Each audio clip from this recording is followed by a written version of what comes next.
जिस दिन Donald Trump और नरेंद्र मोदी अमेरिका में मिले थे, उसी दिन हमने आपको बता दिया था कि डीप स्टेट और इकोसिस्टम को अब भागने की जगह नहीं मिलेगी। और अब वही हो रहा है। डीप स्टेट और इकोसिस्टम ने जो बड़े बड़े कांड कर रखे हैं, एक एक करके अब वो सामने आ रहे हैं। और इसमें सबसे बड़ा कांड तो यह है कि भारत में नरेंद्र मोदी को हराने के लिए अमेरिका से भर भर के पैसा भेजा गया। और यह बात नरेंद्र मोदी तो कई बार कह रहे थे।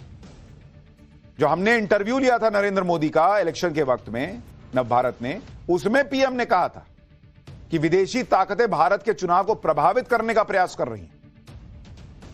लेकिन अब तो क्लियर हो गया बॉस कि भारत का एक इकोसिस्टम विदेशों से पैसा लेकर यहां किसी और को प्रधानमंत्री की कुर्सी पर बैठाना चाह रहा था, देश को बर्बाद करने में लगा था। और इस सच को लेकर अब दुनिया की सबसे बड़ी गवाही सामने आ गई है। खुद अमेरिका के राष्ट्रपति डोनाल्ड ट्रंप ने यह खुलासा कर दिया है कि भारत में किसी को हटाने, मतलब नरेंद्र मोदी को हटाने और किसी को जिताने के लिए बम पर पैसा भेजा जा रहा था।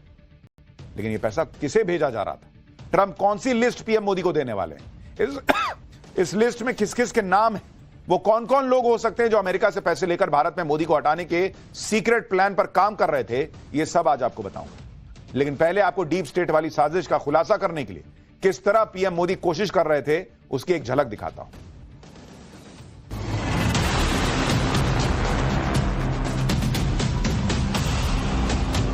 कांग्रेस वालों का और दुनिया में बैठी कुछ ताकतों का माथा गर्म हो जाता है। For voter turnout in India, what do we need to spend 21 million for voter turnout in India?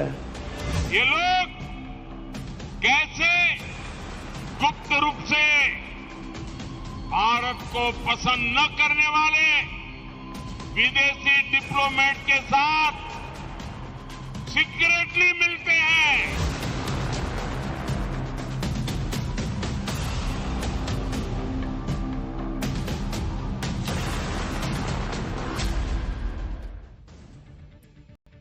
जिस साजिश के बारे में पीएम मोदी कई साल से कह रहे थे, आज उस पर राष्ट्रपति ट्रंप ने भी अपनी मुहर लगा दी। ट्रंप ने अमेरिका के मियामी में कार्यक्रम के दौरान यह बात कह दी कि भारत के चुनाव को प्रभावित करने के मकसद से पहले की बाइडेन सरकार की तरफ से भारत को फंडिंग की गई। भारत में वोटिंग प्रतिशत बढ़ाने के लिए $21 मिलियन यानी 182 करोड़ रुपए भेजे गए। इस मामले पर ट्रंप ने यह भी कहा कि लगता है कि बाइडेन सरकार चाहती थी कि चुनाव में किसी और को जिता दिया जाए। मतलब साफ है कि 2024 के लोकसभा चुनाव में मोदी सरकार को हटाने के लिए अमेरिका से भर भर के यहां पैसा कुछ लोगों के मुंह में ठूसा जा रहा था। ट्रंप अब इस पूरे खुलासे पर भारत सरकार को पूरी जानकारी देने का भरोसा दे चुके हैं। यानी यह अमेरिका का पैसा किस तरह भारत आया, किस किस ने कमाया और देश की लाज को, साख को दांव पर रख दिया, बेचने का प्रयास किया, उन नामों का खुलासा होना है। सुनिए ट्रंप ने क्या कहा है, फिर आगे की बात बताता हूं। And $21 million for voter turnout in India. What do we need to spend 21 million for voter turnout in India? Wow, $21 million. I guess they were trying to get somebody else elected. Well, we ought to tell the Indian government, because when we hear that Russia spent about $2 in our country, it was a big deal, right? They took some internet ads for $2,000. This is a total breakthrough. $21 million for India elections. Donald Trump खुलकर कह रहे हैं boss कि भारत में किसी और को प्रधानमंत्री बनाने के लिए अमेरिका की बाइडेन सरकार पैसा खर्च कर रही थी, डीप स्टेट पैसा खर्च कर रहा था। सवाल इस बात का नहीं है कि अमेरिका क्या कर रहा था, सवाल इस बात का है कि अमेरिका क्यों मोदी को हटाना चाहता था। इसका मतलब वो मजबूत भारत को नहीं देखना चाहता। मोदी से बाइडेन की और उनकी डीप स्टेट की क्या दिक्कत है? यही दिक्कत है ना भाई कि मोदी बढ़ रहा है, भारत को बढ़ा रहे हैं और अमेरिका बढ़ नहीं पा रहा उस तरीके से। हटाओ इस आदमी को। और किसको बनाने के लिए पैसा आ रहा था? इसका मतलब वो आदमी जिसके लिए पैसा आ रहा था वो अमेरिका की कठपुतली है। अमेरिका को, डीप स्टेट को भरोसा था कि ये बन गया तो भारत हमारे हिसाब से चलेगा, भारत के हिसाब से दुनिया को नहीं चलना पड़ेगा। यह है बड़ी चीज। राष्ट्रपति ट्रंप ने जब यह खुलासा किया तब से इकोसिस्टम की नींद उड़ी हुई। अरे ट्रंप तो यह भी कह रहे हैं कि हमारे यहां रशिया ने $2000 या कुछ खर्च किया था, यह हमारे लिए बड़ी बात थी। यहां मोदी को हराने के लिए, एक चुनी हुई सरकार को गिराने के लिए 180 करोड़ से ज्यादा खर्च हो गए। यह भारत के लिए कितनी बड़ी बात होनी चाहिए, सोचिए। और वो मदद करेंगे नरेंद्र मोदी सरकार की इन लोगों के नाम निकालने में। वैसे नींद तो उस दिन से ही इन लोगों की उड़ गई थी जब पीएम मोदी ट्रंप से मिलकर आए, और इसके दूसरे ही दिन ट्रंप ने भारत को मिलने वाली यूएस एड पर रोक लगा दी थी। लेकिन अब उन लोगों के नाम के खुलासे के बाद पूरा इकोसिस्टम तहस नहस हो जाएगा क्योंकि अमेरिका से लिस्ट मिलने के बाद मोदी सरकार इस साजिश में शामिल लोगों के खिलाफ सख्त एक्शन लेने वाली है। इसमें सबसे पहले इस बात की जांच होगी कि अमेरिका से 182 करोड़ रुपए की फंडिंग किस तरह भारत पहुंची, इसका इस्तेमाल किस तरह चुनावों में किया गया। इस गंभीर मामले में देश के खिलाफ साजिश करने वाले कानून के तहत देशद्रोह तक का मामला चल सकता है। यानी बाइडेन सरकार के दौर में जो लोग बड़े आराम से घूम रहे थे और मोदी सरकार को हटाने की प्लानिंग कर रहे थे, उनके अब उल्टे दिन शुरू हो गए। और उन लोगों का सबसे बड़ा संकट तो यह है कि वो ये सोच रहे थे कि अगर मोदी को पता भी चल गया तो क्या, 240 तो सीटें हैं, कुछ करेंगे हम पर तो सरकार गिर जाएगी इधर उधर से प्रेशर बना के।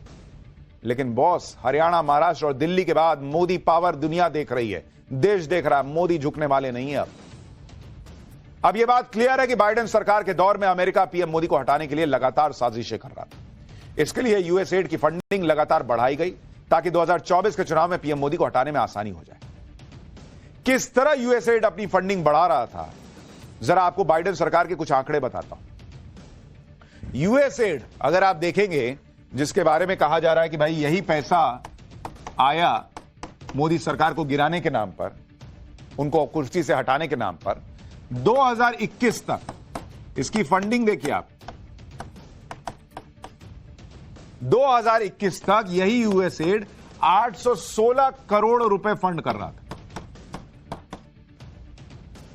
2022 में यह आंकड़ा बढ़ गया, 1972 करोड़ रुपए की फंडिंग करने लगा।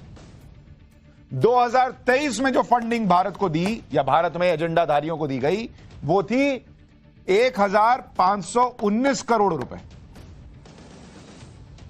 और 2024 में 1314 करोड़ रुपए दिए गए, जिसमें से 180 करोड़ रुपए भारत में वोटर टर्नआउट बढ़ाने के नाम पे दिए गए। लेकिन पैसा तो बर्बाद हो गया बॉस। वोटर टर्नआउट बढ़ा हो ना बढ़ा हो, भारत भी आगे बढ़ रहा है और मोदी का कॉन्फिडेंस भी आगे बढ़ रहा है, तो पैसा डूब गया। गलत लोगों पे पैसा लगाने पे यही होता है।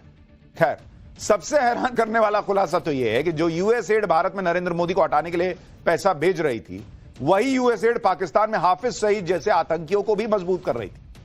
यह नया खुलासा हुआ है कि यूएस एड ने पाकिस्तान के मोस्ट वांटेड आतंकी हाफिज सईद के संगठन लश्कर तैयबा को भी दूसरे रास्ते से फंडिंग की। इस फंडिंग का इस्तेमाल भारत में आतंकवाद को बढ़ावा देने के लिए किया गया। दरअसल यूएस एड ने लश्कर तैयबा के एक और दूसरे ग्रुप फलाह-ए-इंसानियत FIF को फंडिंग दी। यह FIF वही संगठन है जो 26/11 के मुंबई हमलों में शामिल था। यूएस एड का पैसा helping hand for relief and development यानी HHRD नाम से एक अमेरिकी मुस्लिम चैरिटी के जरिए FIF तक पहुंचा।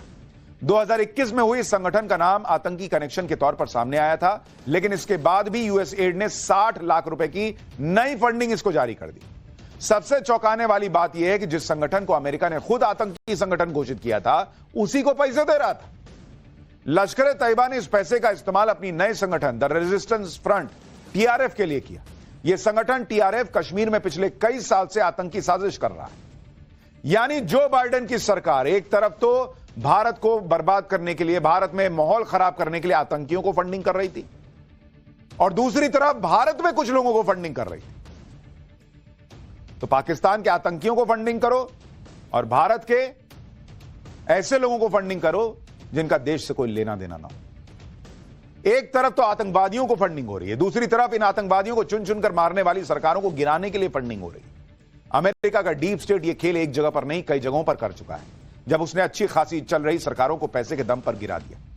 इसके लिए आपको यूएस एड की वर्किंग स्टाइल को समझना होगा। दरअसल लोकतंत्र की मजबूती के नाम पर यह संस्था स्वास्थ्य सेवा और शिक्षा के नाम पर फंड देती है। इसमें अमेरिकी हितों के लिए काम करने वाले NGO, civil society, civil activist को भी यूएस एड भर भर के फंडिंग देता है। इस फंडिंग को मिलने के बाद चुने हुए लोग अपने देश में सत्ता परिवर्तन के लिए प्लानिंग करते हैं, मीटिंग करते हैं, इवेंट कराते हैं। इन मीटिंग्स और प्लानिंग के साथ सबकी ट्रेनिंग होती है और दूसरे लोगों को भी जोड़ा जाता है। इसमें साजिश के तहत देश में आंदोलन और दंगों के लिए जमीन तैयार करते हैं ये लोग। ये सब कुछ सामान्य प्रक्रिया लगे, इसलिए देश के जाने माने चेहरों को इसमें जोड़ दिया जाता है। जैसे ही पूरी प्लानिंग हो जाती है, फिर दंगों और आंदोलन की मदद से सत्ता परिवर्तन करवा दिया जाता है, जैसे कि श्रीलंका में हुआ, जैसा कि बांग्लादेश में हुआ। ऐसी ही कोशिश 2022-23 में जॉर्जिया में भी हुई।